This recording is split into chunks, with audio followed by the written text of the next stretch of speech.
Welcome back to my channel Rishendro. Di video kali ini kita lagi ada di Wuling Pontianak. Nah, sekarang kita akan melihat salah satu mobil listrik terbaru dari mereka, yaitu Wuling Air EV. Seperti namanya, EV diambil dari kata electric vehicle, merupakan sebuah mobil listrik dari mereka. Nah, seperti apa mobilnya? Simak video ini sampai habis dan juga jangan lupa untuk like, comment, share dan juga subscribe ke channel ini karena subscribe itu gratis. Oke, sekarang kita lihat mobilnya di dalam. Sekarang di sebelah saya ini sudah ada Wuling Air EV, dan yang di sebelah saya ini merupakan varian tertingginya, yaitu varian long range. Di Indonesia sendiri, Wuling Air EV ini terdapat dua varian, yaitu varian untuk standard range-nya dan juga varian untuk long range-nya. Yang ini merupakan varian untuk long range-nya.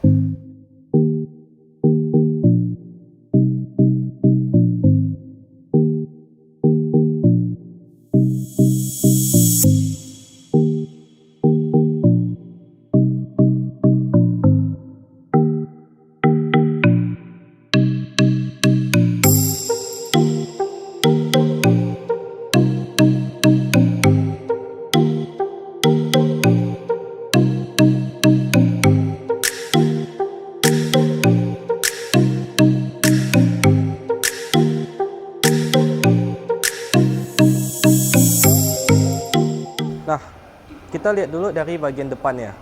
Untuk bagian depannya ini dia terdapat sebuah garis biru yang dibentangkan dari ujung kanan hingga ke ujung kiri, dan juga terdapat sebuah lampu DRL. Nah, lampu DRL-nya ini juga hanya tersedia untuk varian yang long range-nya saja. Kemudian kalau kita lihat di bagian bawahnya ini juga terdapat garis chrome, dan garis chrome-nya ini juga dibuat menyatu dari ujung hingga ke bagian spion. Jadi untuk spionnya ini dia masih dibuat seakan menyatu ke belakang. Kita lihat ke bagian bawahnya ini sudah tidak ada grillnya karena ini merupakan ciri khas mobil listrik.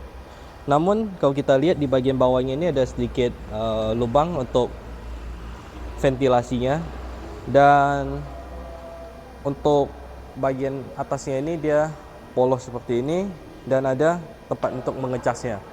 Nah, untuk membuka tempat untuk mengecasnya, kita cukup menekannya ke dalam dan dia akan terbuka.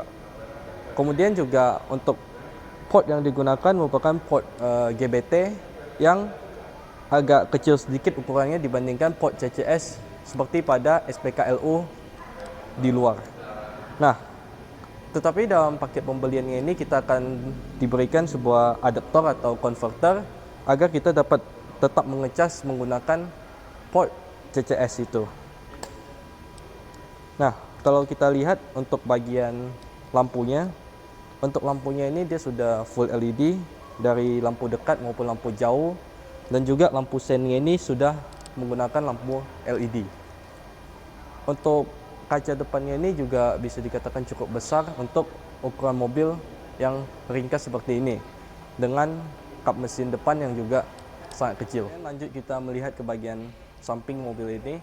Untuk bagian sampingnya ini kita akan makin jelas lagi kalau ukurannya ini ringkas, karena kalau kita lihat panjangnya ini, untuk panjangnya itu tidak sampai 3 meter atau lebih tepatnya itu 2974 mm untuk panjang keseluruhan dari Wuling Air EV ini. Kemudian kalau kita lihat untuk bannya, ban yang digunakan juga ukurannya cukup kecil dengan ukuran ring 12 dan profil ban 145/70. Untuk ban ini dia memang kecil ukurannya karena mengingat mobil listrik itu membutuhkan efisiensi, sehingga dengan ban yang lebih kecil dan dengan velg yang lebih kecil dapat membuat bobot mobil ini menjadi semakin ringan dan menambah efisiensi dari mobil ini. Kemudian kalau kita lihat untuk spionnya, dia untuk spionnya pelipatannya itu masih menggunakan pelipatan manual. Jadi kita lipatnya itu secara manual seperti ini. Dia belum menggunakan pelipatan elektrik. Namun untuk pengaturan kacanya dia sudah memiliki pengaturan kaca spion elektrik. Nah, kalau kita lihat di bagian belakangnya ini juga digunakan sebagai lampu sen. Jadi terdapat juga lampu sen di bagian belakangnya. Nah, kalau kita lihat lagi di bagian depannya ini terdapat sebuah kaca kecil juga. Ini sangat baik untuk meningkatkan visibilitas dari dalam kabin. Dan untuk kaca sampingnya ini juga besar dengan kaca belakangnya ini lebih besar. Nah, kaca belakangnya ini dia dibuat dari atas ke bawah, jadi untuk penumpang di deret keduanya itu akan mendapatkan view yang cukup luas sehingga tidak terasa sempit di dalam. Oke, kemudian lanjut kita ke bagian belakangnya. Untuk bagian belakangnya ini kalau kalian lihat ini terdapat sebuah kaca, dan kacanya ini dia terdapat rear defogger di bagian atasnya sedikit, namun dia tidak diberikan wiper belakang. Nah, untuk lampunya ini dia dapat menyala. Jadi kalau kita tekan lock atau unlock, ini terdapat sebuah lampu panjang dari ujung ke ujung. Dan untuk lampu belakangnya ini juga desainnya mirip dengan lampu depan, di mana desainnya ini sudah full LED. Nah, kemudian kalau kita lihat di bagian bawahnya, ini terdapat dua buah sensor parkir dengan sebuah kamera mundur di bagian atasnya ini. Nah, untuk membuka pintu bagasi belakang, kita cukup menekan tombol yang ada di sebelah kamera parkir dan pintu itu akan terbuka. Nah, di bagian belakangnya ini memang untuk ukuran bagasinya, karena mobil ini cukup ringkas, untuk bagasinya itu kita hanya dapat memuat barang-barang kecil di bagian belakang. Dan di bagian belakangnya ini juga terdapat chargernya ini atau charger bawaan, sehingga kita dapat mengecas mobil ini di rumah dengan colokan yang kompatibel dengan mobil ini.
Oke, masuk kita ke bagian dalam di mobil ini.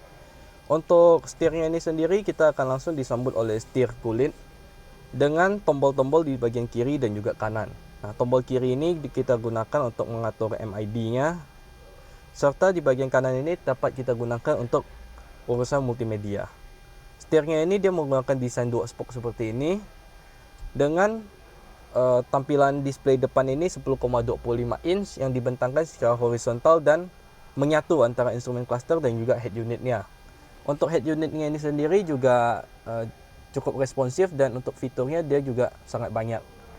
Nah, untuk pengaturan-pengaturannya dia juga sangat lengkap. Di sini kita juga dapat menyalakan dan mematikan electronic stability controlnya juga, serta mobil ini juga sudah dilengkapi dengan navigasi. Nah, kemudian kalau kita bicara soal fitur safety-nya, mobil ini dia sudah dilengkapi dengan dua buah airbag di varian standard range maupun long range. Serta baterainya itu juga sudah IP67 atau waterproof di kedua varian tersebut. Nah, untuk sistem safety lainnya dia juga terdapat ABS dan juga EBD, serta juga dilengkapi dengan electronic stability control itu tadi. Nah, untuk urusan dashboardnya ini sendiri, dia menggunakan dashboard. Di sini terdapat sedikit kulit sintetis lagi, dan untuk bagian atasnya ini dia plastik. Dan di bagian kiri serta di bagian kanannya itu kita akan mendapatkan cup holder seperti ini. Nah, di bagian bawahnya ini terdapat sebuah tempat penyimpanan kecil, serta untuk pengaturan AC-nya ini dia menggunakan pengaturan AC putar-putaran seperti ini. Untuk menyalakannya kita cukup menekannya. Nah, ketika AC itu menyala, dia akan mengeluarkan suara. Jadi ketika mobil ini berjalan, bisa dikatakan untuk suara mesinnya itu tidak ada, karena dia menggunakan motor listrik sehingga suaranya itu sangat kecil. Mungkin yang kedengaran itu hanya suara AC-nya saja. Nah, di bagian atasnya ini terdapat tombol untuk hazard, serta tombol untuk menyalakan lampu. Untuk lampunya ini dia juga sudah menggunakan lampu LED di dalam kabin. Serta kalau kita lihat di bagian bawahnya, ini untuk tuas transmisinya ini diletakkan di bagian tengah dan modelnya itu PRND seperti ini. Nah, untuk memindahkannya kita cukup menginjak rem dan dapat kita pindahkan langsung. Ketika kita pindahkan ke D dan remnya itu kita lepas, mobil ini dia tidak akan berjalan hingga gasnya itu kita injak. Nah, kemudian untuk kacanya itu pengaturan kacanya diletakkan di bagian tengah juga dan dua-duanya itu sudah auto. Jadi untuk kacanya dia sudah full auto kiri dan kanan, serta dia juga dilengkapi dengan electronic parking brake dengan fitur auto hold. Nah, untuk bagian penyimpanannya ini dia juga cukup luas di bagian tengahnya. Dan sayangnya untuk setirnya ini sendiri dia belum dilengkapi dengan setir teleskopik. Namun dia sudah dilengkapi dengan fitur tilt sehingga kita dapat menaikkan atau menurunkan sesuai dengan posisi yang paling ideal untuk kita. Untuk joknya ini sendiri dia juga menggunakan jok kulit sintetis dengan pori-pori di bagian kulitnya. Jadi kalau kalian lihat ini terdapat pori-pori di bagian kulitnya ini supaya joknya itu tidak cepat panas. Nah, untuk joknya ini sayangnya untuk sisi drivernya dia posisinya tidak bisa dinaik turunkan lagi. Jadi dia sudah fix untuk ketinggiannya. Namun untuk maju mundurnya ini kita masih dapat mengaturnya. Serta untuk reclining kita juga masih bisa mengaturnya. Nah, sekarang kita akan melihat ke bangku deret kedua. Nah, sekarang kita akan masuk ke deret kedua di mobil ini. Untuk mengakses deret keduanya itu kita dapat menggunakan tuas yang ada di samping ini. Dan kita cukup masuk aja langsung ke bagian belakang. Seperti yang kalian bisa lihat di deret kedua ini, di depan ini posisi duduk saya ketika menyetir. Dan saya masih mendapatkan sekitar 4 jari di deret kedua ini. Dan untuk kaki kita juga masih bisa dimasukkan sedikit ke bagian bawah dari kursi deret satunya ini. Kemudian di bagian belakangnya ini kita juga akan mendapatkan kaca yang cukup besar seperti ini dari atas hingga ke bawah, hingga membuat mobil ini terasa tidak sempit di bagian deret keduanya ini. Dan untuk safety-nya juga di bagian belakangnya ini kita akan diberikan seat belt lagi. Serta kalau kita lihat untuk pocketnya ini dia juga masih terdapat tempat penyimpanan di belakang jok pertama. Sekarang kita akan melihat ke bagian kap mesin depannya. Nah, untuk membuka kap mesin depan kita cukup menarik tuas yang ada di bagian dalam. Untuk kap mesinnya ini dia cukup kecil dan juga sangat ringan. Dan untuk di balik kap mesin ini sebenarnya dia cukup sempit space-nya. Namun di sini kita hanya dapat mengakses untuk mengisi cairan wiper dan juga untuk mengisi brake fluidnya. Tapi kalau kita lihat ke bagian dalam, ini kita akan nampak untuk mekanisme kelistrikannya itu semua dapat kita lihat dari bagian sini. Dan dia juga masih terdapat aki karena tentunya beberapa komponen di mobil ini masih menggunakan listrik 12 volt. Nah, untuk baterainya ini sendiri dia menggunakan baterai lithium ferrofosfat dengan rating IP67 sehingga dia sudah waterproof untuk baterainya. Dan untuk ukuran baterainya itu 26,7 kWh dengan tegangan 115 volt. Nah, baterai itu juga dapat berjalan sejauh 300 km dengan motor listrik yang ada di bagian belakang. Jadi mobil ini merupakan penggerak roda belakang dengan ukuran atau kapasitas 30 kW. Mungkin segitu saja review untuk Wuling REV ini. Sayangnya kita belum mendapatkan unit testnya sehingga kita tidak dapat membawa mobil ini berjalan. Nah, buat kalian yang ingin melihat unit ini di Pontianak, ini ada di Wuling Pontianak yang alamatnya nanti akan saya cantumkan di bawah ini. Nah, segitu saja review kali ini. Terima kasih sudah menonton.